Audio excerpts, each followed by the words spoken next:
سلامونه دوستانو. په پنجاب حافظ آباد کې یو وحشي انسان د 15 کلنې ماشومې سمینې سره بدکاري کړې او بیا یې قتل کړې ده. ټول حقیقت را سره په ویډیو کې وګورئ او د ویډیو کتو نه مخکې درته یادونه کوم که زموږ چینل مو نوي سبسکرایب کړئ مهرباني وکړئ زموږ چینل درسره سبسکرایب کړئ او خوا کې ورسره د ټلۍ نشان ووهئ چې داسې معلوماتي ویډیوګانې درته په اسانه ضرورت. په پنجاب حافظ آباد کې یو وحشي انسان چې د شهزاده په نوم یادیږي یو 15 کلنې ماشومې سمینې سره یې بدکاري کړې او بیا یې ډېره په بېدردۍ سره قتل کړې.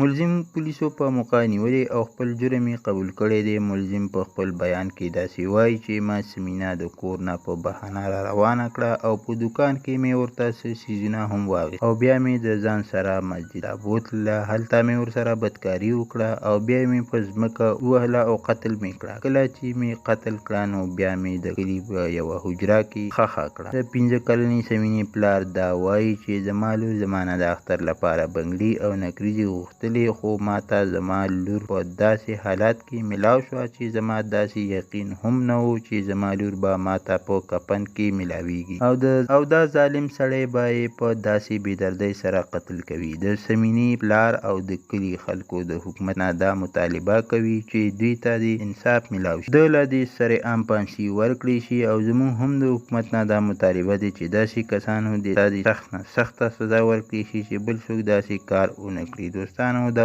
یو دردونکی خبر چې تاسو سره مو شریک کوم. مننه کوم چې ویډیو مې را سره تر اخره پورې وکتله او د بلې ویډیو پورې د لوی الله په امان.